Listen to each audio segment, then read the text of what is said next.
and welcome to the latest in my series where I discuss challenge, resilience, tenacity, amongst other things, and how these different themes can help us in our everyday lives. These are areas I've always been interested in as part of my personal and professional development, and the benefits that come from when we challenge ourselves or come out of our comfort zone. From this interest, my business Noodle was born. I get a great sense of pride seeing how people grow and develop when they challenge themselves to something they have never tried before or thought they could do.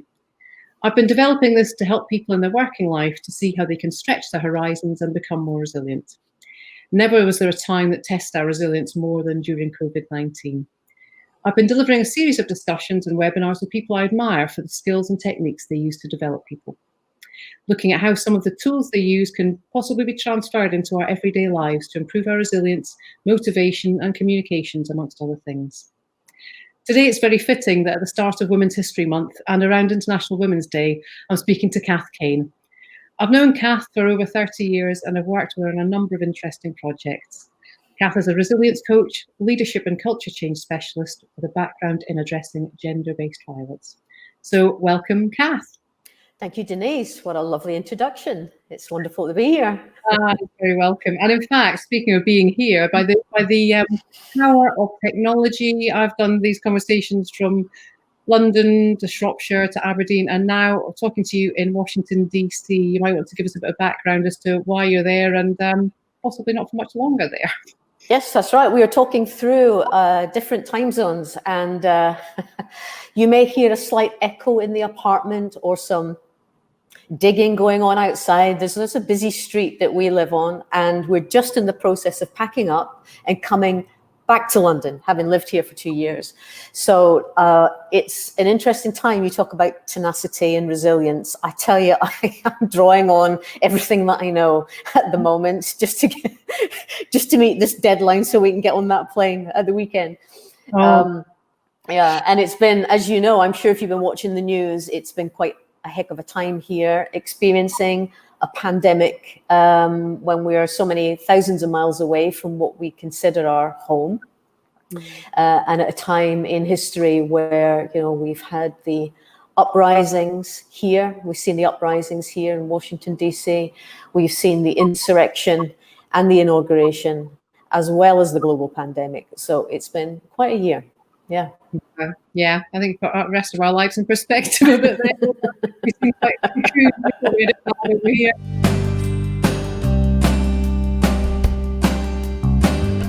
We'll kick off on that theme of resilience. I mean, I've spoken to a number of people about resilience and how they understand it in their personal and professional lives. Yeah. And as someone who specialises in resilience coaching, how have you felt the current restrictions have impacted on your work?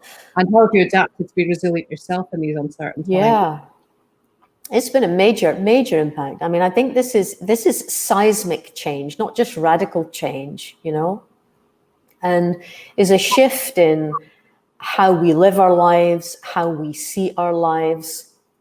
And I think what I hear when I talk to practitioners and also just friends and family, we've been forced into living in a way that feels completely alien.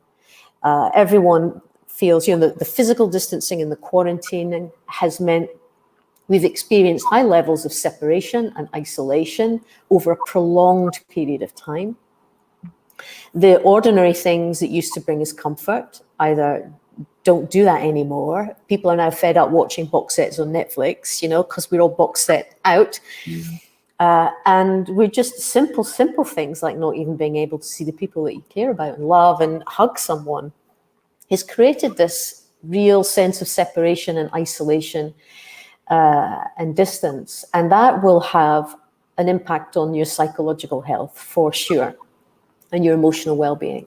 And of course, the other thing that I know through my work is there's been a huge increase in domestic violence. So for many people, living at home, being at home is not a safe place. And there's added complications and added risks that come with that. So in terms of some of the work I've been doing here while I've been in the States, I've been sharing some of my tools and techniques around just working in highly pressurized environments anyway.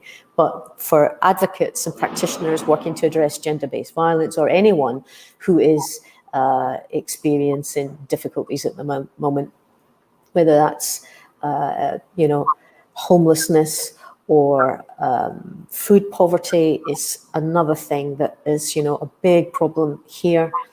Economic disparity is also something I've noticed significantly here.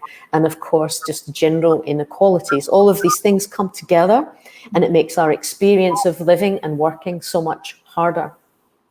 So I've definitely seen that. And also myself, of course, here I am. I think we learn through telling stories, and when people ask me, how has my time in the US been? It's been incredible on the one hand, because we literally have been living in a lovely apartment, a 10-minute walk to Capitol Hill. So my morning walk, I could go out and walk up, past the Supreme Court of Justice and the Capitol building, round to somewhere called Eastern Market, back home. That was my morning commute to get back to my desk, because I've been working from home for the last 2 years. And now the city has changed drastically. And the last time we walked, since the insurrection, there are now picket fencing, military fencing right around the Capitol building with barbed wire at the top. There were more National Guard in the city and troops in the city than there were in Afghanistan during troubles there. And the city has such a different feel. And businesses have closed down in the city centre because people are working from home, people moved out. And it's a very different city to what we arrived. And just those changes, that normality is like a snow globe that's just been shaken up. It has a real impact on how you experience a place. And what's got us through, if I was going to bring it down into a nutshell and to distill it down into something absolutely fundamental and key, it's we have made some good relationships whilst we've been here, despite COVID. So we've got folks here that we feel part of a community.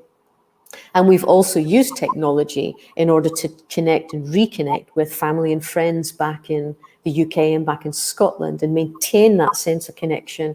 Otherwise, we would have felt completely isolated over here, a very, very difficult time. And with change, even when it's change for the positive or change for the better, there's still a sense of loss or things that we have to let go.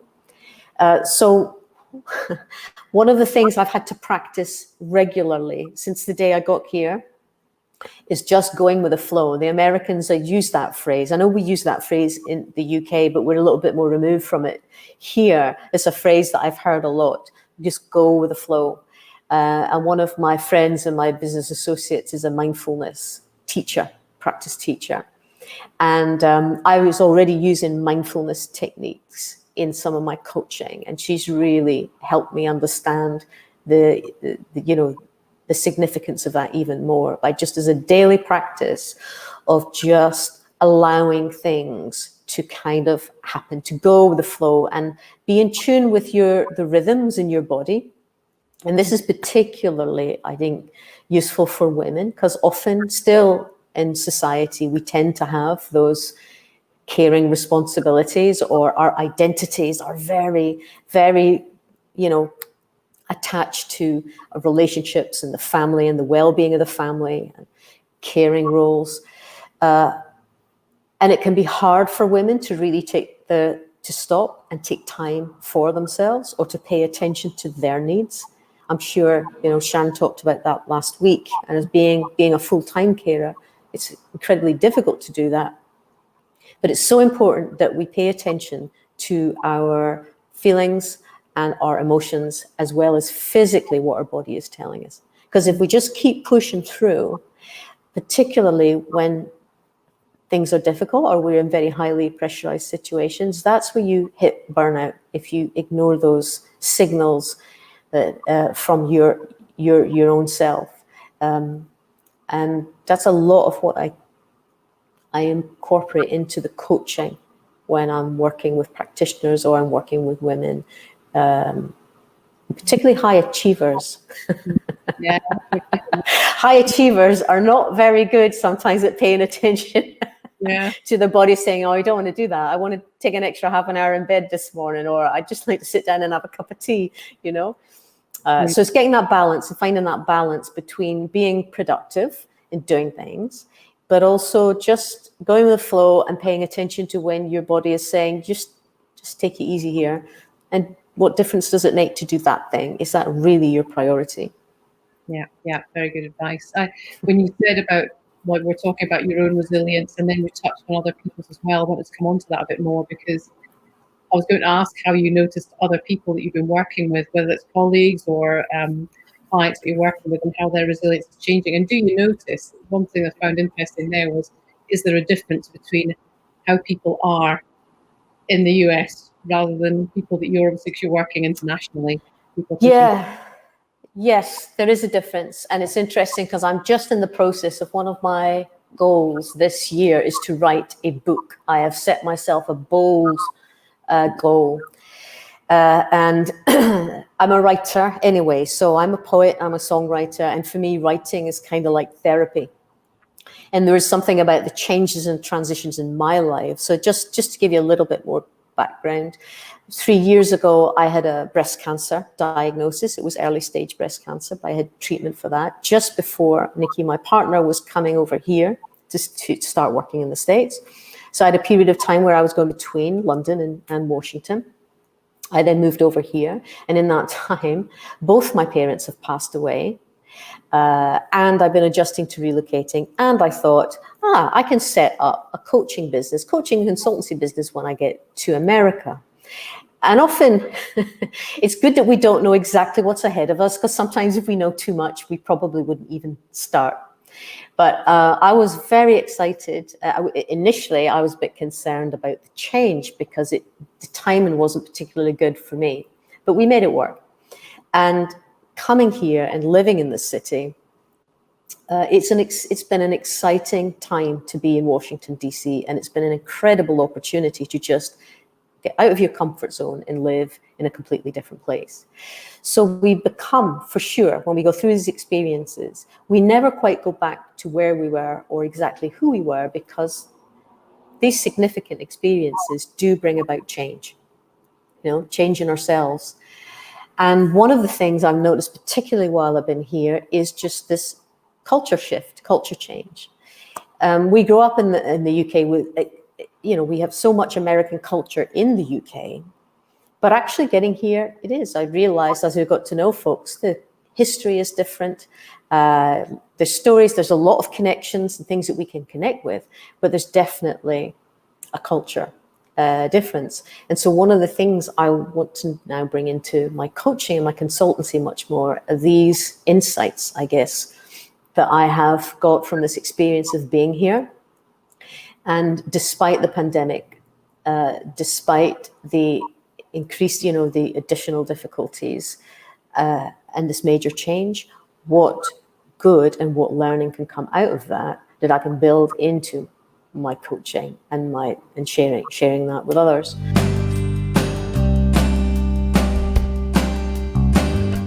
This has never really been a time like this before, has there, where it's a bit of a leveler, that everybody across the world is coping with the same thing? Yes, Brené Brown talks about it being a collective vulnerability. It's interesting. I did do a webinar in April when the pandemic was just breaking, and I actually quoted from A Tale of Two Cities, that Charles Dickens novel, because that was at the time of the French Revolution. That was 1800 and something. And every time there is like seismic change like that, like a revolutionary change, we all think it's unprecedented. But throughout history and throughout the world, there are stories in history that are equivalent. They're unprecedented at the time, but they can get lost in history. So I thought it was quite interesting reading, just going back to the Tale of Two Cities. And of course, here I've become very aware, living in America, about the history of Black oppression, and the slave industry and slave trade, and how that has built the country. The country has been built on that here. And a lot of the work I have done in the UK has been around, even within gender-based violence, has been around intersectionality. And, what are the barriers? What are the specific barriers for people trying to access services? Or how do you break through that glass ceiling if you're a woman and you're trying to, get into the board, senior management and the board positions. And it's been quite a profound experience being here, and having a deeper understanding of that history. What I've noticed is I've gone back to my cultural roots, which I consider are Scottish and Celtic, and made a lot of connections and friends through that. And one of the things I know about, and I'm not encouraging us to stereotype, we shouldn't stereotype, but there's definitely something anthropologists, and psychologists study human behavior, and there is some commonalities in what we experience. And I go back to Scottish people, I think they're not easily impressed. I don't know if you can relate to this, yeah? Oh, yeah. Rather than be initially impressed by someone, we kind of wait and see if you're going to impress us, and then we'll give you the credit. But we don't assume that you're going to impress us. And we certainly do not get into anything that's overly positive for any length of time. We're quite pragmatic and skeptical, right? I'm living in a country in America where positivity is definitely, it's a way of being. And in fact, some psychologists have written about it being a toxic positivity, because actually if you're just too positive all of the time and you don't acknowledge difficulty and adversity, then people don't feel heard, don't feel acknowledged, or the struggle isn't acknowledged. And there's a difference between being able to, depending on where we are in life and where we are on that scale of privilege or not privileged, then some things are easier and some things are harder just because of where we are. So I've definitely noticed that. And something else that I guess I noticed, maybe I noticed this more about living in London rather than living here, but when I first moved down to London, I remember those conversations around the photocopier or the water cooler, in office. And people would say to me, "How was your weekend?" And the Celts do love to tell a story. So I can remember just telling people about my weekend and what I got up to, and being there for about 5 or 10 minutes, just having a blether and, conversation, connecting. And I would ask them, "And how was your weekend?" "It was fine." And then they'd walk away. And I realized that actually when someone asks, there's a British politeness that when people ask you how you are, what do you do, how was your weekend, they don't necessarily want to get all the detail. They just, it's being polite. And those subtle things, those subtle meanings, they can be quite difficult to figure out when you're in any new environment or new culture, because we interpret things differently. So it took me a little while. I was kind of a little bit cautious when someone asks how I am. Do they really want to know how I am, or is this a politeness thing, and being my honest, authentic self, I think what that's allowed me to do is just find out fairly quickly the people that are genuinely interested in knowing who I am and what I did at the weekend and who isn't. Yeah, that's really cool. I know we quite often say, how are you? And you sort of think that people really want to know the answer, and actually you're going to get it from us. Yeah. And that's, in a work environment, I've seen that a lot. I talk about professional cultures and understanding what's the professional culture. And there's often a lot of unsaid, unwritten codes of conduct. There's rules that we don't always understand until we're in that environment.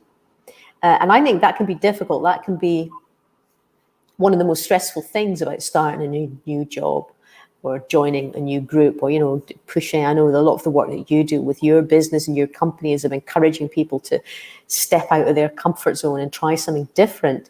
And I think one of the stressful things about that is that until we're in the environment, we're kind of not sure how people are going to react or how comfortable we are and where exactly the discomfort is going to come. So finding people that you can relate to, that get you, that you can be your authentic self with, means relationships and life and work are so much more enjoyable. And I would say that is a definite prerequisite to building your resilience and building your self-esteem, your self-confidence, pushing yourself out of your own comfort zone.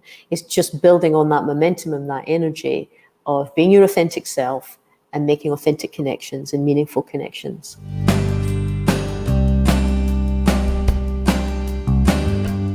Well, I think we can all agree the current situation is challenging us all and making us change the ways we work and approach things. So taking that into account, what have you found has been the biggest challenge for you, and how have you personally worked around that? Interesting, because in some ways, I don't think I would have done things particularly differently, even without if the pandemic hadn't hit, because I've been working from home anyway, and I was relocating to a new city with my partner. And I was, really focused on building the business, because I've been a coach and a consultant for nearly 10 years now. What was different was I wanted to build an online coaching and consultancy business, which has been in some ways much easier because of the pandemic, because there's an opportunity. Everyone has been forced to use Zoom and, online technology to communicate. So every coaching session that I have given in the last 18 months has been online. So from that point of view, there was very little change to how I would have done it, and a real opportunity there for me to get used to technology and for other folks to be comfortable working in that way. I think the biggest challenge for me was relocating here on the back of my health diagnosis and treatment, and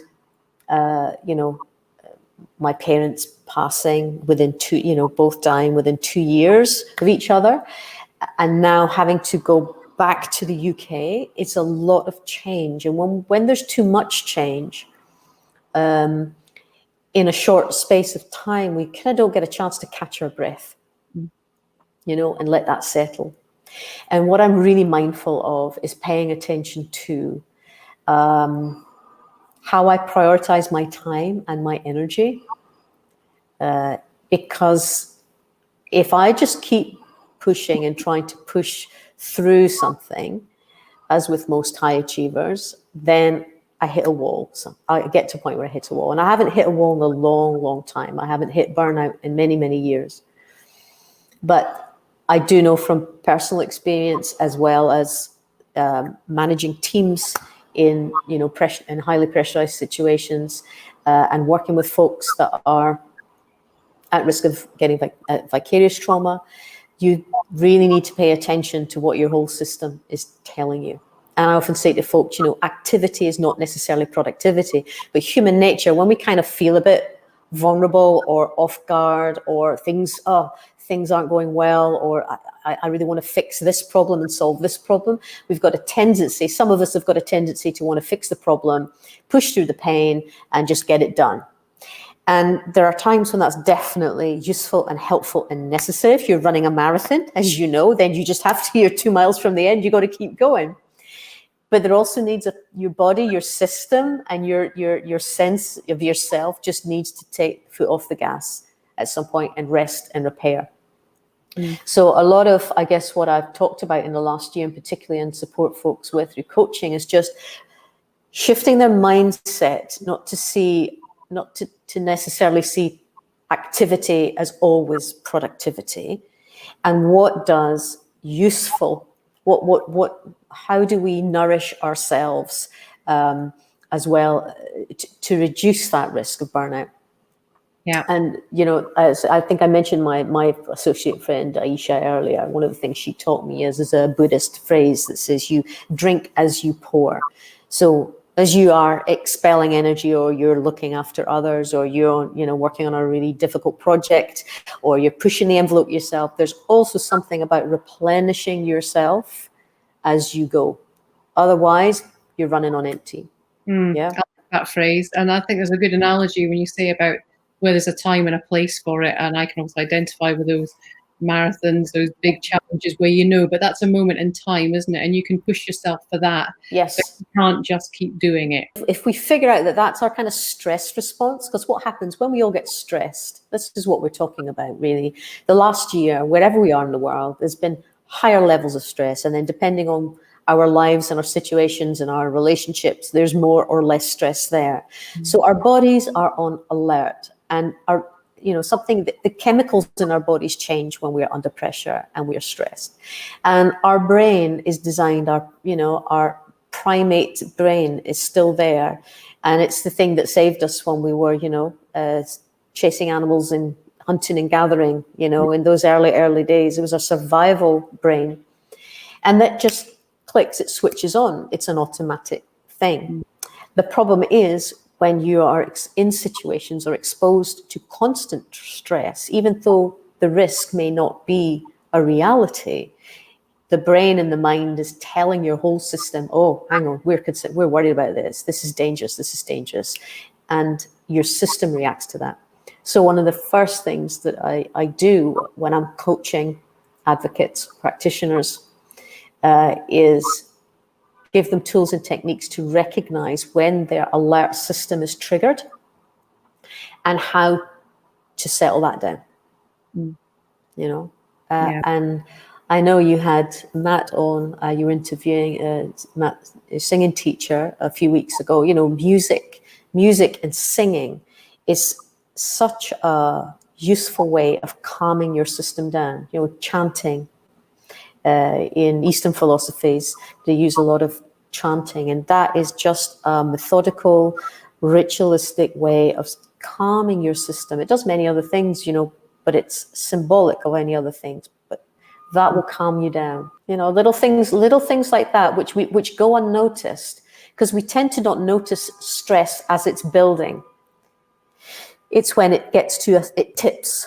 When the balance tips, and then, we feel stressed or we crash and burn. And it's all about catching that and noticing that before you get to that point. Yeah. Good. I can definitely identify with that. And say you hear a lot about people burning out and you can't run on adrenaline the whole time. No, you can't. It's really harmful for your system and your body. So sort of take that on the not the flip side, but the positive side of challenge. When it's not when we're not under constant pressure. Yes. I talk a lot about how the more you introduce small challenges into your life, the more resilient you can become. And I mean, do you agree with this? And can you give any positive examples of where you've seen it in action and helped people thrive and grow? Yeah, I think that's absolutely imperative, because it's to go from 0 to 60. You know, we use that phrase when we're thinking about cars accelerating. To go from 0 to 60 miles an hour in 60 seconds, it takes a really powerful car and a powerful engine to do that. And then boom, you know, you're up at that high speed. If you go off track, you turn the wrong way, then you're knocked off track more quickly. So incremental change, step at a time. And also being bold and being brave. It is not always about taking large leaps of faith. You know, it's, for me to get into the mindset of just coming through health treatment and wanting to be, 3,500 miles away from the life and the home that I, built. Obviously, I came with my partner, which was an incentive, but I spent a year going between Washington and London because there was an adjustment I needed to make. There was things I needed to that kept me grounded and feeling anchored. And it actually became an incremental change. It wasn't just, I'm going, one day I'm here, one day I was in London, the next day I was in DC. I kind of, when I look back at that now, I would say I eased into it and it was a step at a time, and I built things as I was going. So by the time I did move over here, I was really ready for that. I was in the right mindset to enjoy it. Because if we feel forced into things, and we're not in control of where we're going, then resistance comes up. And sometimes we don't always know where the resistance is coming from, because it's quite often deep-seated fears then that get triggered. Mm-hmm. So going gently, step at a time. And also, we're different people, different personalities, different goals. There's different things that inspire us. What's right for you doesn't necessarily mean it's right for me. So we should have no judgment on someone else's goals and aspirations, because we're, each of us is different. And I would encourage people to just really to do what feels comfortable and feels right for them, not try and be like someone else if it's not their authentic self. Yeah, I think nowadays one of our challenges is with social media, where people are seeing people all the time who are maybe overachievers and, oh, well, great, then I'm going to do that. I mean, I meet people like this a lot as well who say, oh, well, I'm going to start swimming now in winter in the cold water. And I think because they've maybe seen me do it, and I don't think that I'm like, all that. I think no, I've built up to it. You can't Yes. jump the same way. You can't just jump into 1 degree water No. and start swimming when you haven't built yourself up to it. But Yes. yeah, so I can see where you're coming from there. It's kind of and not to get overwhelmed with what other people are doing and just finding your own. Don't compare. Yes, it's easy. And in this world of social media, particularly, it is easy to get into comparing or feeling like, a lot of the studies around young people and their mental health and the impact that social media is having on their sense of self, and this pressure to be seen to be doing interesting, exciting things. It's a lot of pressure, too much pressure. And social media, it's all about showing the best bits. People don't really want to show. Well, some people do. Actually, some of the most interesting blogs and bloggers are actually folks that are documenting things as they happen.